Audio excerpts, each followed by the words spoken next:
Վերջին 2 տարիների ընթացքում դերասանուհի Ռոզա Դավթյանը սկսեց ակտիվորեն գործունեություն ծավալել, նկարահանվելով իրար հաջորդող տարբեր հեռուստասերիալներում որպես գլխավոր հերոսուհի։ Այս պահին Ռոզան նկարահանվում է Վերջին զանգը հեռուստասերիալում, եւ նրա կերտած Անգելինայի կերպարը շատ սիրված է հանրության կողմից։ Այդ սերը ստանում է նաեւ Ռոզան իրական կյանքում, ինստագրամյան նամակագրությունների, հարցերի ու պատասխանների միջոցով։ Թերևս դա է պատճառը, որ դերասանուհին ակտիվ հրապարակումներով կիսվում է եւ ցույց տալիս իր առօրյան ու ժամանցը։ Երեկ Ռոզան ինստագրամյան էջի սթորիզ բաժնում ցույց էր տվել իր ճամպրուկն ու հայտնել, որ մեկնում է երկրից։ Հետո օրվա վերջում արդեն նա ծաղիկներով լուսանկար էր հրապարակել, հայտնելով, որ հասել է Ուֆա։ Ռոզան այդպես էլ չի հայտնել մեկնման իրական պատճառը։ Դե իսկ մենք առանձնացրել ենք նաև դերասանուհու մասնակցությամբ մի քանի այլ տեսանյութ, առաջարկում ենք դիտել դրանք։ Ժամը արդեն 12-ն է լինում, ես 8-ից Արթուն եմ ու արդեն իմ հետ հասցրել է 2 շատ վատ դեպք լինի։ Առաջինն է, որ իմ գործընկերները, ում հետ մենք ունենք պայմանավորվածություն, խափանեցին իմ ամբողջ օրվա պլանները, խլեցին իմ ժամանակից մոտ 1 ժամ։ Մի խոսքով չեմ ուզում այդ մասին խոսեմ, չեմ ուզում անդրադառնամ այդ հարցին դեռևս։ Երկրորդ վատ բանն է, որ ես շատ նեղ տեղով անցնելուց ավտոն քերեցի։ Շատ վատ բաներ են այսօր իմ հետ լինում, բայց ոչինչ։ Չենք ընկճվում, կարևորը ես լավ եմ, առողջ եմ։ Շատ մի քիչ որ սենց ինձ շատ հունից անեն, կարող է էտել էլ չլինի։ Ու ամենակարևորն է, որ Սուսուզին հիմա հաց ենք ուտում։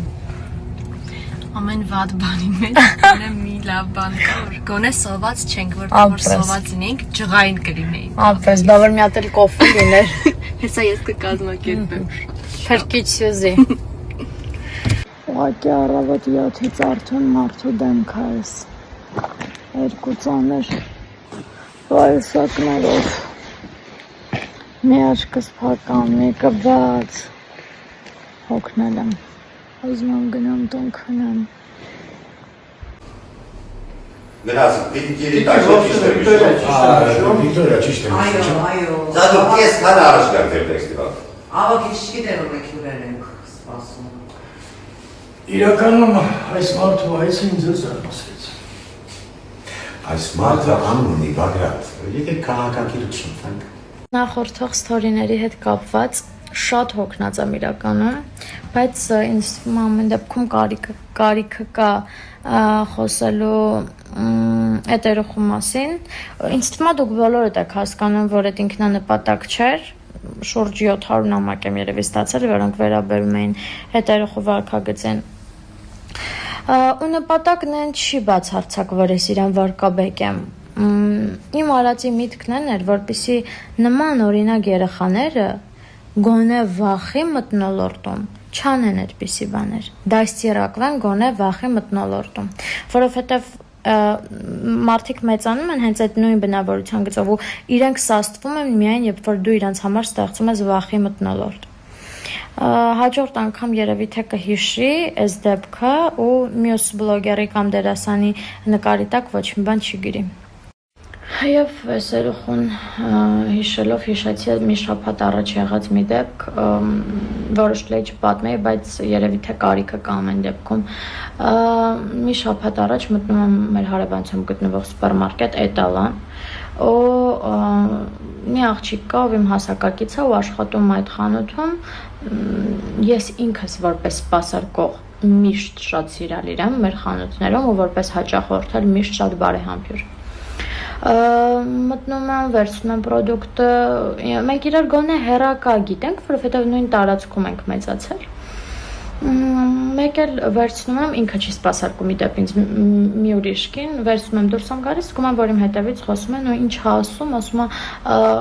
մոռացել է երևի ոնց էր գործնագործ խաղում, հիմա իրան դրելա չգիտեմ ում տեղը, ոնց եմ զզվում սրանից։ Էսա կոնտեքստը իրանց խոսակցության։ Մի խոսքով, մի անգամից ասեմ ձեր հետաքրքրող հատված ինքը վերջի վերջո ստացավ պատասխան, որին արժանի էր եւ իմ կողմից եւ տնօրինության եւ իմ մտերիմների, բայց ուզում եմ ասեմ ինչ, որ կորցրեցին իրենք պոտենցիալ 10 հաճախորդ, ես ու իմ այդ հարցին խառնված մարդիկ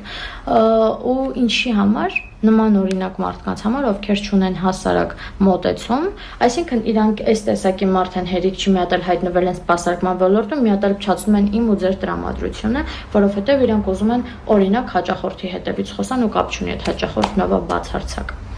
Կորցրեցին տասնյակ հաճախորդ, ինչի համար։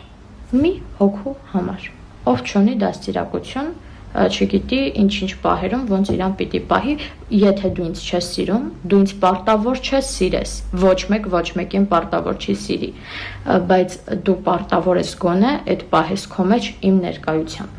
Սիրելիներս, դուք ինձ այս զարդի հետ կապված պապայի նկարով շատ եք հարցնում, որտեղից համառը լավն է, լավը չի, ինչ արժի եղել, ուրեմն ասեմ, չեմ նշում էջը, որովհետև գող չեմ, ինչպես տեսակ մաքրվել է ամբողջ, լազերային տպագրությունը здесь ոչ ոսկյա, ոչ արծոթյա, ոչ ինչ-որ այլ մետաղի վրա չի պահպանվում, որովհետև դուք սան շփվում եք մարմնի հետ զարդը, էլի, շփվում է մարմնի հետ կամ ինչ-որ միտեղ է կսվում կամ եթե դուք ուզում եք, որ ինքը իր իդեալական տեսքը պահպանի, պետք է երևի ամսական մեկ անգամ կրեք, որպեսզի մնա։ Այն էլ չգիտեմ կմնա թե չէ։ Արժեքը 100,000 չհասած էր, կոնկրետ չեմ հիշում։ Եվ այդ գումարով ոչ զարդն է ինչ-որ իդեալական գեղեցիկ, որ զարդի համար վերցնեք, ոչ էլ միտքն է պահպանվում։ Եթե ուզում եք ձեր սիրելիի հետ միասին անեք կամ ինչ-որ հարազատ մարդու հետ կապված, ինքը չի պահպանվում ուղղակիորեն, պես որ խորհուրդ չեմ տալիս։ Իմ մոտ էլ հակառակ պրոցեսն է, ես էլ չեմ ուզում նիհարեմ ճիշտն ասած, բայց քանի որ շաքարից, հյութերից, քաղցրից հրաժարվել եմ, այս վերջի շաբաթում երևի արդեն 4 կիլո նիհարել եմ, 4 կիլո նիհարել եմ։ Շատ վատ է, բայց եթե դուք ուզում եք նիհարեք, արդեն գիտեք ինչ պիտի անեք։ Մի քիչ կամքի ուժով։ Մի քանի տարի առաջ որ սկսում եմ մի խոսքով Instagram-ում կամ ընդհանրապես ապրում էի պապիչներս քանդվել ասա ընկնել է իրականում մտքից ծայրով չեր անցնի որ հնարավոր է ինձ մի օր ամեն օր այս հարցը տա եղեք ապշում եմ ես այդքան մեծ չեմ որ ամուսնանալու մասին դեռ մտածեմ ըստիս, եթե կարելի է, տենց մտածեմ, հա? Չգիտեմ, ինչի եք ես հարցը այսքան տալիս ինձ։ Սա կարծում եմ հարցերից հա, որը մի պատասխան իր մեջ չի ներառում, այլ շատ ու շատ պատասխաններ, որովհետև ինքնստինքյան արդեն ինդիվիդուալ հարց է, ու հետևաբար ինդիվիդուալ եւ յուրապատասխան է ակնկալում։ Տեսեք, եթե օրինակ ունեք քթի կոմպլեքս, արտաքին կոմպլեքսների մասին ես խոսենք, դրա լուծումը արդեն դուք կարող եք տալ։